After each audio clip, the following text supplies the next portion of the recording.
Innal hamdalillah nahmaduhu wa nasta'inuhu wa nastaghfiruh wa na'udzu billahi min syururi anfusina wa sayyiati a'malina may yahdihillahu fala mudhillalah wa may yudlilhu fala hadiyalah. Wa asyhadu an la ilaha illallah wahdahu la syarikalah wa asyhadu anna Muhammadan abduhu wa rasuluh. Allahumma shalli ala Muhammad wa ala alihi wa ashabihi wa man tabi'ahum bi ihsanin ila yaumiddin.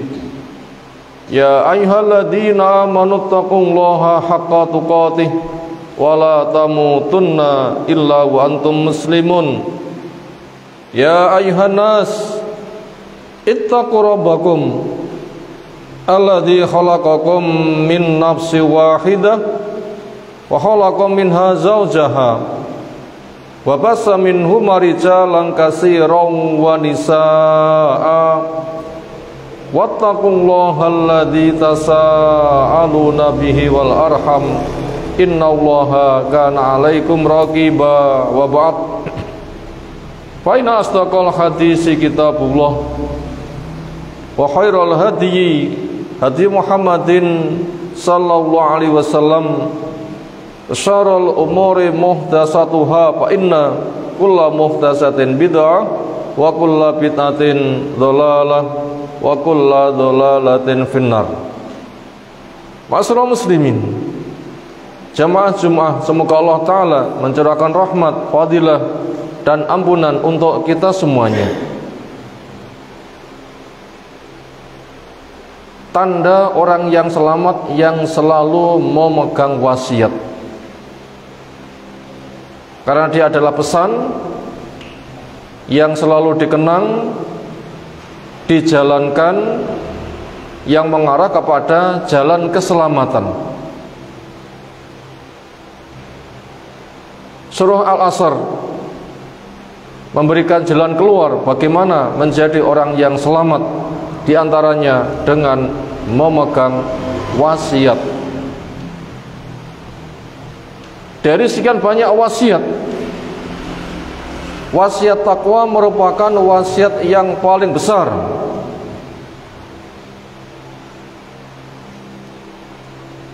Karena wasiat itu ada sejak dulu, sekarang, dan akan datang.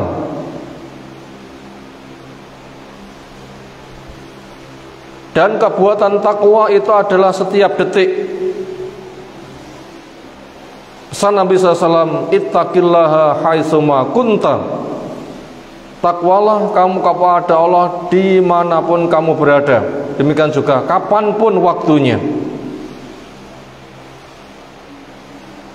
Karena dia merupakan pengantar kematian yang baik. Dan masing-masing dari kita akan mati, dan segera. Gak pandang umur, tua, muda, sehat atau tidak. Yang jelas kullu nafsin za'iqatul maut, setiap yang punya nyawa akan mati, dan tidak ditandai harus sakit dan tanda-tanda yang semisal. Maka tanda orang yang cerdas selalu mengingatnya dan menyiapkannya. Ketika ada yang tanya, ayun nasi aqyas, qal aktsaruhum dzikran lil maut wasti'dadan laha. Orang yang paling cerdas ialah yang banyak ingat kematian dan menyiapkan, karena memang asli kehidupan itu di akhirat. Wa inna daru akhirah lahiyal hayawan law kanu ya'lamun. Sesungguhnya asli kehidupan itu di akhirat, andaikan mereka tahu. Dan orang yang sukses telah menjelaskan, faman zuhziha 'anil nar wa adkhilal jannah faqad faz wa mal hayatud dunya illa mataul ghurur. Siapa yang diselamatkan dari neraka, dimasukkan ke dalam surga, maka sungguh beruntung dan tidaklah ada kehidupan dunia kecuali kesenangan yang menipu, maknanya tidak kekal, mati akan ditinggalkannya, bahkan nanti hisabnya pun juga akan sedang menunggunya. Bagaimana orang bisa selamat dengannya? Karena takwa itu kebutuhan per detik. Makanya itu supaya selalu diwasiatkan.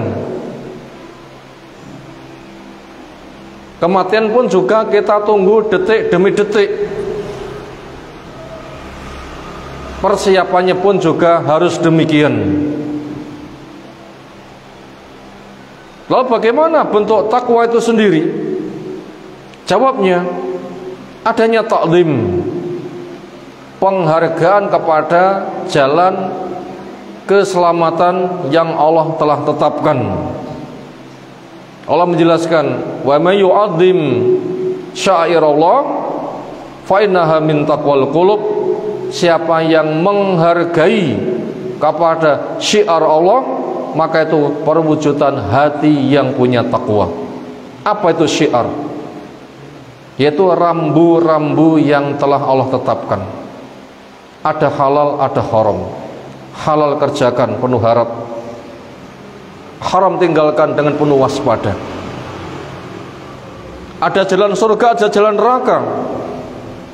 Jalan surga kerjakan dengan penuh harapan, jalan neraka tinggalkan dengan penuh kewaspadaan. Siapa yang bisa demikian menghargai syiar Allah, itulah perwujudan orang yang hatinya ada ketakwaan. Kapan orang punya rasa taklim, menghargai pada syiar Allah? Ada 3 hal: sebelum melaksanakan, sedang melaksanakan, dan sesudah melaksanakan. Di 3 keadaan itu supaya dipenuhi dengan rasa taklim kepada syiar Allah Subhanahu wa taala. Apa yang diperbuat sebelum melaksanakan syiar Allah? Diilmui dulu, ilmu syar'i dengan pemahaman yang benar. Karena orang dilarang beramal tanpa ilmu. Pesan Allah Ta'ala, wala taqfu ma laisa laka bi ilmun. Kamu jangan bertindak di mana kamu gak punya ilmu. Belajar sewaktu-waktu, karena kebutuhan pun juga sewaktu-waktu. Metode pemahaman harus pasti. Itulah Al-Quran, ditafsirkan dengan sunnah yang sahih, dipahami, diamali sebagaimana para sahabat. Ketika sudah tahu, kenali fadilahnya, dan minta kepada Allah Ta'ala, ya Allah, hiaskan indah kepada saya, kepada rasa kebaikan, dan bikin suka, sehingga saya akan berhasrat dan berniat nanti mendorong untuk mengamalkannya. Kepada kejelekan, bikin saya benci dan lari. Jangan sampai saya condong kepada keburukan, dan jaga saya dari perkara-perkara yang condong kepada keburukan. Belajar dulu sebelum beramal. Itulah bentuk taklim, takwa kita kepada Subhanahu wa taala. Dan pastikan tujuan ke depan ketika kita akan beramal hendak meraih apa. Bila ketaatan untuk mencari dunia, jangan. Bila ketaatan untuk cari sanjungan manusia, juga jangan. Bila ketaatan untuk mencari jabatan, juga jangan. Tetapi ketaatan kita untuk mencari ridho Allah, untuk mencari wajah Allah, supaya nanti diamankan dari neraka, masuk ke dalam surga. Nikmat yang paling gede adalah memandang kepada wajah Allah. Ini takdim kita sebelum beramal. Siapa bisa begitu? Itu tanda takwa. Yang kedua, ketika sedang beramal, rasa ta'zim kita, perwujudan takwa harus selalu ada, yaitu karena agama, ketaatan, ibadah, penghargaan kepada syiar Allah, hukum awal itu adalah haram kecuali ada dalilnya, maka pastikan apa yang hendak kita kerjakan memang itu dikerjakan Nabi Sallallahu Alaihi Wasallam. Para sahabat paham pun juga mereka mengerjakannya. Jangan sampai lepas dan jangan terbawa kepada gaya masyarakat, karena agama tidak boleh ikut-ikutan opo umumi.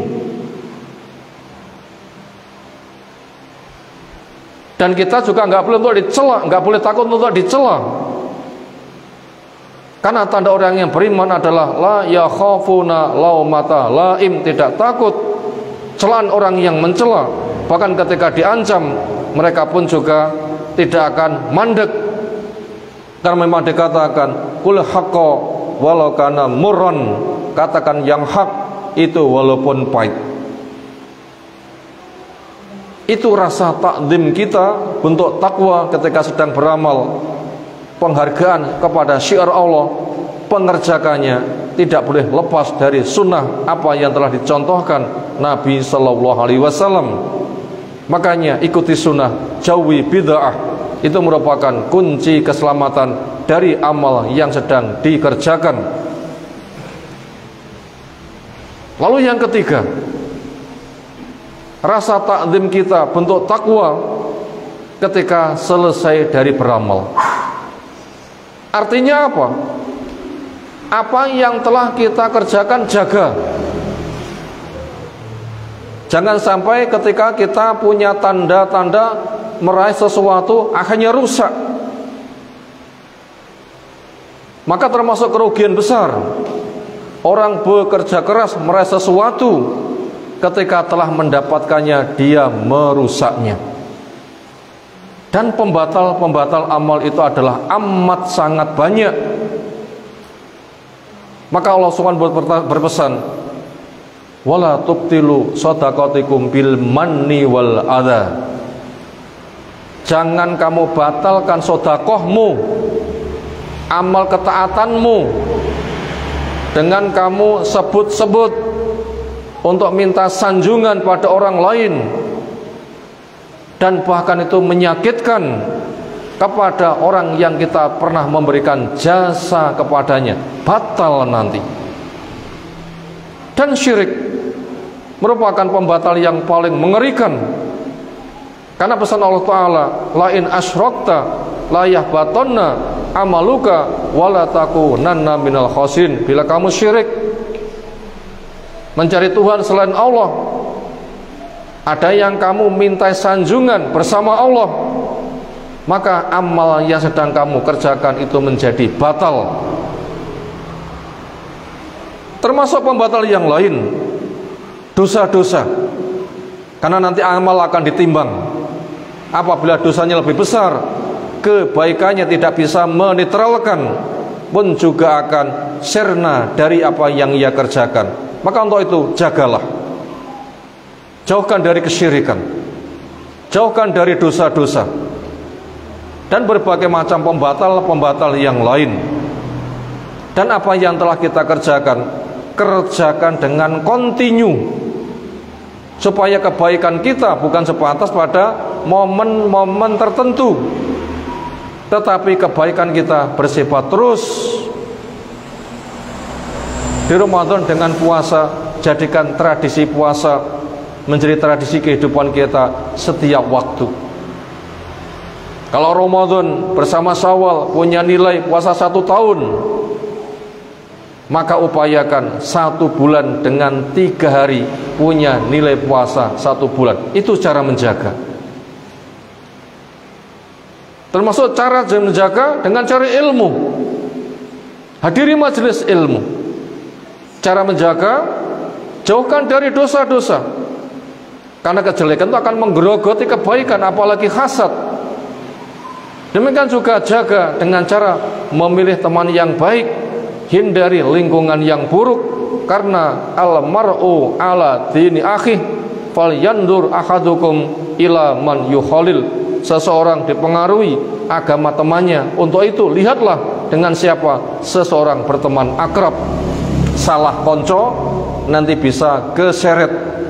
Mestinya orang yang baik as-sahib sahib, konco itu bisa memberikan pengaruh. Jadilah kita sebagai pembuka pintu kebaikan, jangan malah terbawa kepada lingkungan, maka carilah lingkungan yang baik. Lebih daripada itu, cara menjaga, yang seorang sahabat tanya pada Nabi Sallallahu Alaihi Wasallam, jalan masuk surga yang selamat, yang dikatakan kul amantu billah summa istaqim, jaga imanmu dan upayakan selalu tegak. Memang juga Allah memerintahkan wa'bud rabbaka hatta ya'tiyakal yakin, sembahlah oleh Allah Ta'ala terus sampai kamu dijemput oleh kematian. Dan juga pesan Nabi SAW, ta'ahadul Quran fa'inahu asyadu tafalutan minal ibil al-mursal min khabli, jagal Al-Quran, ilmunya, amalnya, dakwahnya, perjuangannya. Sebab bila kamu enggak menjaga, ketika hilangnya lebih cepat daripada onta yang lepas dari talinya. Ini penting sekali. Kemudian penjagaan yang paling bagus dengan kita menjaga zikir kita. Karena zikir buat hati itu bagaikan air buat kehidupan ikan. Yang dikatakan fadkurullaha dzikran katsira, perbanyak olehmu zikir kepada Subhanahu wa taala, entah qiyaman, qu'udan, wala junubikum, berdirimu, berbaringmu, dudukmu. Demikian juga dengan istighfar kita, sedekah kita, karena sedekah akan menggugurkan dosa bagaikan air bisa memadamkan api. Itu semua kita kerjakan dengan kerja keras sampai kita dijemput oleh kematian. Dan semakin ke depan kita semakin berat, bukan semakin ringan. Maka kebaikan apa yang telah kita kerjakan, jaga dengan sebaik-baiknya. Siapa yang bisa menjaga takwa dengan baik, maka dia akan menjadi orang yang beruntung. Semoga apa yang tersampaikan kita mendengar, kita paham, Allah memberikan hidayah kepada kita, mengokohkannya, dan kita bisa istiqomah sehingga kelak kita akan berkumpul di surga Allah Subhanahu wa taala. Barakallahu bil ayati wadil hakim. Aqulu qouli hadza astaghfirullah wastaghfiru innallaha wal ghafurur rahim.